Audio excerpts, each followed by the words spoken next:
Hello out there in podcast land. This is Demon Daddy Dale Bruning of Teeth and Claw Tarot Works and Alchemy Spiritual Supply, and you're listening to the Bohemian Cauldron. I have a wonderful guest with me today, and she is a notorious burlesque dancer, teacher, magician, reader, the sweet but deadly Sugar Cyanide. Say hello to all of them out there. Hello, everybody. Now, I know what you're all thinking. How the hell do you know Sugar Cyanide? Well, I know people, okay?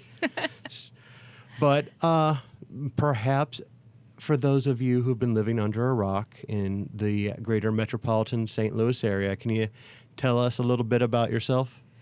Yes. So I started performing burlesque in 2007 under the wonderful Lola Vanella.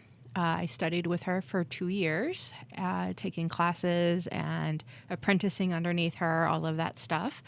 And I started doing fire in 2010. And I started teaching in 2010. So I've been around for a while. I'm fairly active in the local and I guess like regional, I wouldn't say quite national, but regional pagan community. And so I do burlesque. I'm a practicing witch. I read tarot. I light things on fire. I light myself on fire. Don't we all? Don't we all? Don't yes. we all? So. Well, I asked you here today because I know I am not the only one out there with weird-ass tarot techniques and ways of using it that most people just find daunting and confusing. And I was messaging you and I was trying to come up with a topic, and you were telling me that you do not use tarot spreads at all. And that just fascinated me. No, not really. So typically I will just lay 3 cards down, but I don't lay them down with the intention of them being past, present, future, or, subject, challenge, signifier. I lay them down and I let the cards tell me the story of what they are trying to communicate. But I guess my tarot reading style is a little bit different because I didn't get into reading tarot to read tarot. I got into reading tarot because I was already kind of psychically reading people, and I needed the tarot cards as this like medium so that people wouldn't get mad at me personally when I read them for filth. I understand exactly what you're saying. It's a difficult line to like straddle because and well, actually, honestly, I don't know, and I do that on purpose. I purposely quarantine my brain, but I will talk to the people like I know, right? And they understand what I'm saying, even though I don't, because I refuse to look because I kind of don't want to invade people's privacy in that way. But I can see that. I wasn't doing it on purpose. Like it was like a gift that kind of naturally came to me that I was already doing this. So I got into reading tarot as a way to kind of channel it, like to use it so that it wouldn't just like spring up on its own. And all of a sudden I have everybody's information that I shouldn't have. Yeah. How many social security numbers have you picked up? For probably far too many. Right. But yeah, so I don't really read spreads because I can't remember. So I have some neurodivergence, and so if I do use a spread, I have to keep it really, really simple because I won't remember which card is supposed to be what in the spread. Because I'm so focused on the meanings of what the cards are telling me that like that information gets overwhelmed. And then I'm like, okay, what was this? Was this supposed to be passed? Was this supposed to be? I don't remember. I'm getting the message of the card over what the slot in the spread was supposed to mean. So I stopped using spreads because of that, because I couldn't keep track of. And then I found that my readings, just my personal readings, it just didn't fit. Like, it was too confusing to be like, why is this card sitting here mean something different when the message the card is giving me is conflicting what it should say sitting in that particular spot. You are preaching to the choir. I often tell anybody who what's kind of sucky is when you get other tarot readers and they're telling you, no, that card doesn't mean that. And I'm like, no, that card, you're not reading that card in context. Everything has to be in context. Yes. Yeah. 3-card spreads, they tell a simple story. They Right. tell me an instance. All 3 of them are combined. Not one doesn't mean past, present, and future. They all mean one event or one cycle or one thing that is occurring. They all blend. Right. And yes, Yeah. I refuse to use the Celtic cross. I haven't used the Celtic cross in over 20 years. I think the last time I used a Celtic cross, Windows 95 was still a thing. Yeah. And that dates me a bit. But yeah. I do. So I will use a Crossroads spread. So if I have someone that's coming to me that has, they're in the middle of making a major decision in their life, I will do a Crossroads spread, which is like, should I stay? Should I go? If I follow the path to the left, what will happen? If I follow the path to the right, what will happen? But that's about the most that I use a spread for, is to kind of give, like, if someone's trying to choose between 2 different jobs, or they have a varying options in front of them, and then it's kind of like, this is the domino effect if you take this path. But it's definitely, and then that's really more like 5 readings in 1 reading, instead of it being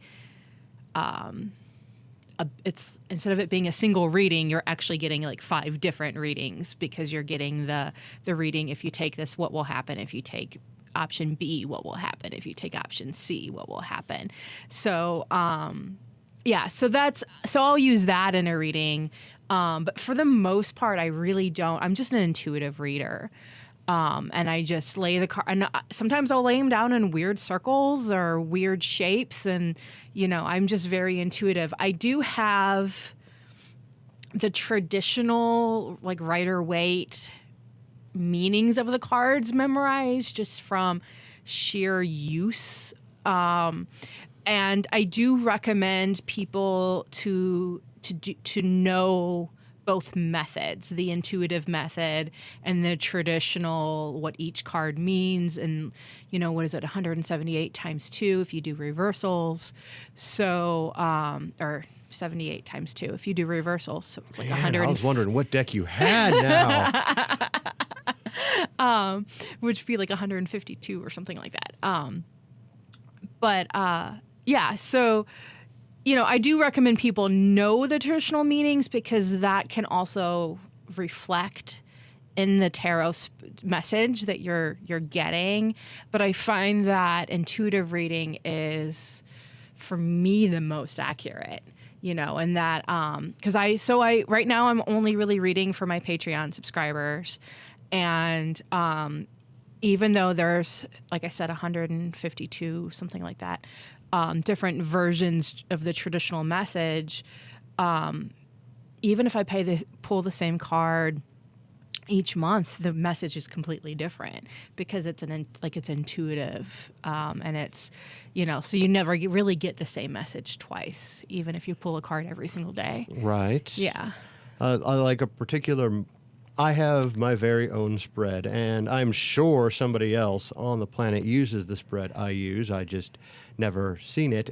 I use what is essentially an upside-down triangle. I start off with 5 cards at the top, then 4, then 3, then 2, then 1, and then I'll have conditional cards after that if need be. But it's It's like we were talking about earlier. It's all in context. Right. I don't get to see the time frame of when it happens, although I'm getting a little bit better at that. But yeah, it's what somebody at Witches Night Out called my vagina spread. And okay, yeah, I understand where that comes from. Giving birth. Yeah. Right. Yeah. But you brought up something, and I wanted to touch on that next, and Okay. now I can't remember what it was. Hooray! Was it when we first walked in and I was talking about I'm having a little moment with reading tarot? Was it that? Well, no, but Oh, okay. definitely go on with that. Okay. Hopefully it'll come back to me. So, I've been spending so I'm not currently performing or teaching right now. I'm just kind of working my day jobs because I'm working on kind of building a little bit of financial nest egg so that I can launch the next phase of things I want to do, and that's going to require some investment. So I'm kind of grinding right now. But outside of that, I've been spending a lot of time I spent basically 2020 and 2021 healing a lot of like personal trauma that I've had.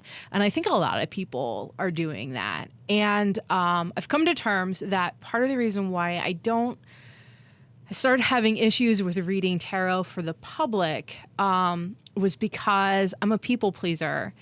And when I'm reading someone and they're not liking the message that I'm giving them because they're not ready to hear that, or they're in denial, or it's not what they want to hear, I take it a little too personally. And I don't get upset with the person. I start beating myself up, like, why is this reading not connecting? Why are they not loving this? Da da da da da. And it takes me a little while to realize that it was really nothing to do with me, that there's nothing wrong with my tarot reading, that I was actually hitting the message right on point. They are not willing to accept what they were hearing. And it's one of those, like, you can know that logically, but that doesn't necessarily change the way it feels. And so I have to find a new healthy medium with reading for the public where I can kind of process that energy. Because I took a really long break from reading tarot because I've had that happen a couple of times. And then I was like, I started getting anxious to read for other people. I started having almost like a stress response. And it was because I was so scared that they were going to reject the reading, when it was not that they were rejecting the reading, they were rejecting the message because it wasn't what they wanted to hear. Yes, I encountered that a lot. Because the oracle is not a gentle thing. Right. And so usually a nice little quick tip for you readers out there is when things, I find I have the most difficulty when the reading is telling people bad things. Mm-hmm. Not necessarily, if it doesn't resonate, it doesn't resonate. I can let that go. You came to me. I already have the cash. That's fine. Right. But when bad things start coming up in the cards, and often what I will say out loud to myself, to the person I'm reading for, is there's a lot of healing going on right now. Uh-huh. And that does help clear the energy a little bit and lets the public know that, hey, good things don't happen all the time, and there are things that you have to deal with in order for the good to come out of this. Right. Yeah. No, that's exactly, I was doing the early into March of 2020, I was doing Tarot Tuesdays, and I was just going on Facebook Live and just doing readings for tips via Facebook Live. And that's when I noticed that I was experiencing this kind of emotional roller coaster. And I actually stopped doing it because it was too too much, like it was too stressful. And part of it is because I was basically doing a whole show by myself while trying to read tarot for the public while people were watching. And I think if I were to do something like that again, I would bring somebody else in to kind of like co-host so that they can like... Kind of like the Leo King. Yeah, like maintain the energy while I'm focused on reading the tarot, so I don't have to try to like split my focus on reading tarot and being entertaining and keeping up conversations. And I think it was just, it got really popular, but I had to actually stop doing it because it stressed me out too much. Yeah. Yes. Yeah. Well, speaking of like the negative energy that kind of flows through. Yeah. What are your thoughts? And I know I have a very controversial one of cleansing decks. So that's a hard one because I don't actually cleanse my decks very often. I used to use my very first deck was Tarot of the Cat People.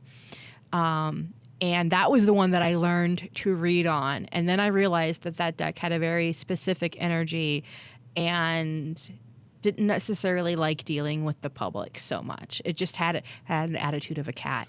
It didn't care. So now when I do read for clients, I use my Rider-Waite-Smith because it's kind of like a neutral deck. But I really only cleanse that deck if...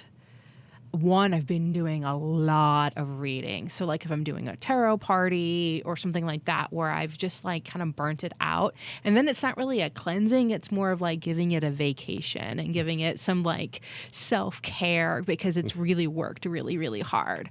And interesting enough, the Rider-Waite deck that I got was given to me because I was reading tarot at a shop called Karmic Corner, and someone brought it in saying it was demon possessed and they didn't like it. And the owner of the shop didn't know what to do with this deck, and I was like, I'll just take it. And I didn't even cleanse it before I started using it. Like I was just like, there's nothing wrong with this deck. So maybe it was just meant for me. I don't know. It was waiting for you. It was waiting for me. You're a friend of the demon. That's fine. Yeah, that's possible too. But yeah, so I only cleanse my decks when they tell me they need it. Each of my decks, I have a lot of decks, but I'm not actually a tarot collector. I have probably around 15 to 20, which is still a lot. It is. And that's about, yeah. Yeah, but tarot collectors have like hundreds of decks. Oh gosh, you don't, yeah. Yes. Yeah, and so the 15 to 20 that I have, they're all unique and I do use them on a regular basis. And then if I find that there's one that is starting to fall away from use, I eventually like rehome it or I'll flip it at a festival or something like that. But most of the decks I have, I do use. And that's kind of my...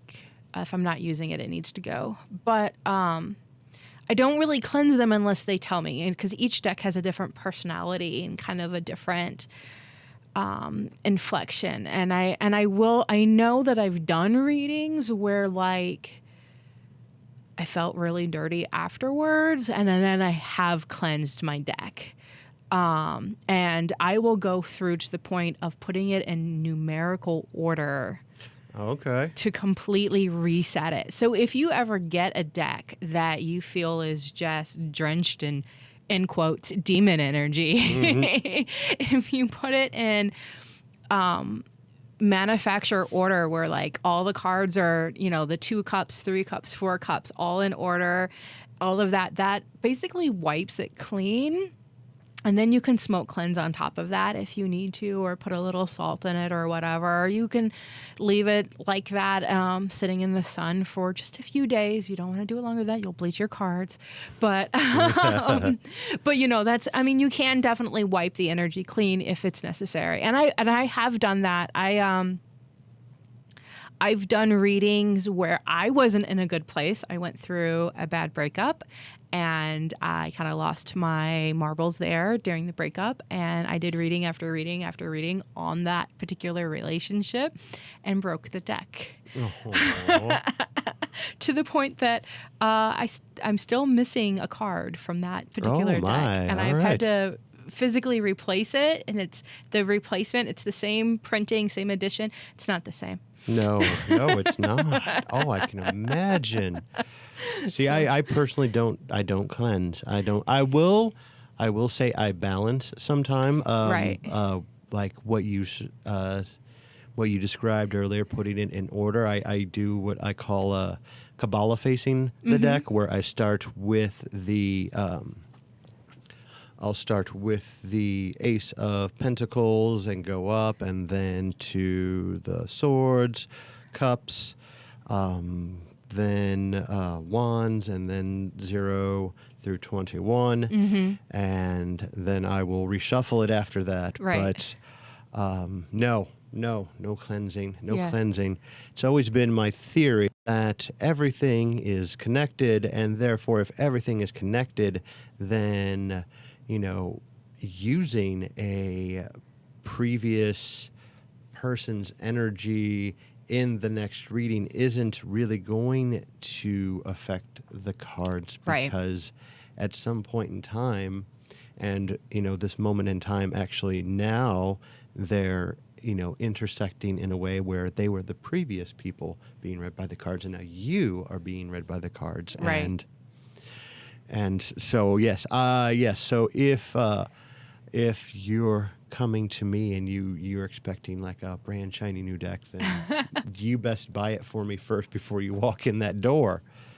Well, and then even then, you don't know who touched it while it was being manufactured. And that thought process is more along the lines of when you're buying crystals and how crystals are actually farmed and mined, but it can kind of start pertaining to everything if you start thinking along those lines.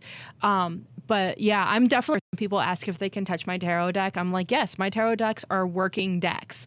You can touch them. I don't understand the people that treat their decks like they're made out of, Fabergé eggs and no one can touch it. And I'm like, no, they're working. Like, they're here to do a job, and you're more than welcome to touch and play with them. Yes, exactly. Yeah. All right. So I did think of one more thing, and darn it, if like the one thing that you mentioned still escapes me, but this might actually be it. Okay. Shuffling. Yes. How do you shuffle? I usually do a poker shuffle. Okay. I'm not gonna lie. I typically do a poker shuffle. I do feel like I have to warm my cards up a little bit. So I will poker shuffle anywhere from 3 to 10 times to wake the cards up to get them ready to read, or to prepare them for the next reading if I'm doing a party or something like that where I'm doing person after person, and then to shake off the previous person's energy and get them ready for the next the next reading. So I do a poker shuffle. Occasionally I'll spread them out in the middle of the table and just grab one, but that's more for like personal readings and it's more for my deep spiritual path stuff versus like just reading for the public. Yeah. Okay. All right. Yeah. Yes, I do Ruffle. Yeah. That the poker shuffle myself, because, and you can tell by looking at my cards, any of my decks, and they hold up well, so I'm fine with that. Right. The first deck I bought myself, the Dragon Tarot, I've had for 20 plus years, and it's still perfect. So, well, yeah, perfect to me. Right. There are a few bent edges, but that's fine. That's actually why. So I have really small hands, and I've got some kind of probably early onset arthritis, and so I don't like the big cards for that very reason, because I like to do a poker shuffle, and so like my Rider-Waite cards are actually like, I don't know, half size of like Okay. the traditional, or like they're not quite pocket. They're bigger than a pocket, but they're a little bit smaller.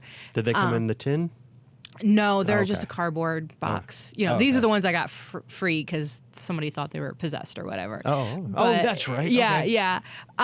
yeah. So they're like half the size of like a regular tarot card, and I like that because they fit in my hands. Mm-hmm. They're a little bit bigger than a playing card. Okay. So, Yes. versus like the extra large. I do like the extra large ones when you're dealing with like oracle cards or sometimes the Thoth deck, because then you can really get in there and look at the imagery. But with the Rider-Waite ones, I'm so familiar with the Rider-Waite images. I don't need to like dig. I don't need to get lost in the picture to get the reading off of it. Well, so I think one of the things that sets me apart a little bit as an entertainer is that my performances are spiritual based.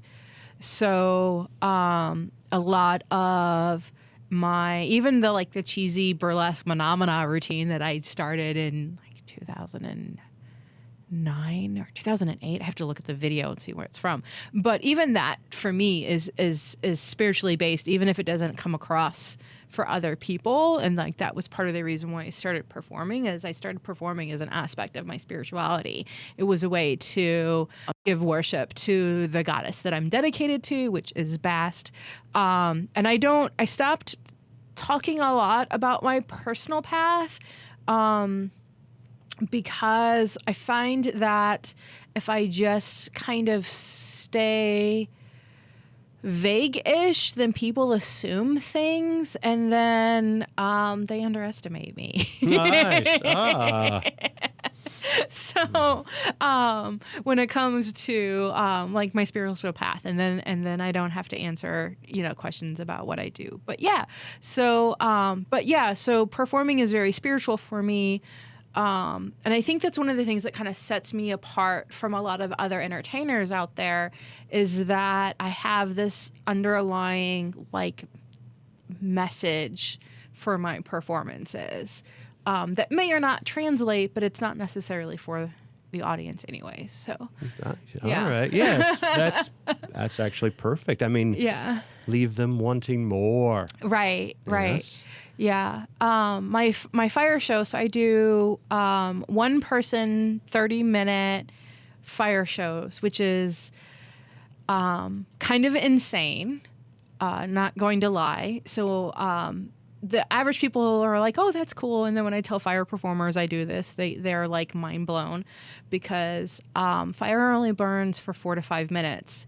So for me to do a 30-minute show, I have 10 different props. So I have to constantly rotate props for every 5 minutes. Wow. So I have to be proficient, and I say proficient because I'm definitely not an expert in any of those props, but I have to be proficient in every prop that I'm doing. And then it's pure high energy cardio for 30 minutes straight with fire. Oh, yeah.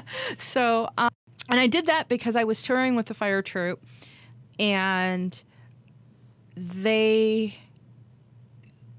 lives took a different path. They started to settle down. They got married. They had kids. Their priorities shifted from entertaining, and that's totally perfectly fine. No judgment there at all.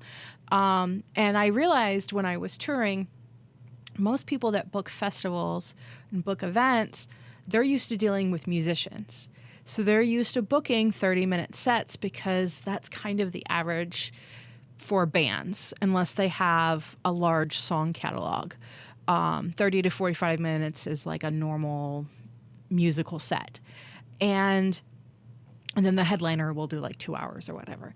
So most of the event producers didn't know how to book a dancer, because a single dance routine is like 4 minutes long. And they're like, okay, so we'll just put you on in between the bands, which works. But then my last number kept getting cut, and my finale number kept getting cut because the band will go over a song or two, which is my whole act. Yeah. And that happened enough times. I was like, okay, so they don't really know how to merge the two different mediums well together. Mostly because a lot of festivals run off of volunteer administrators.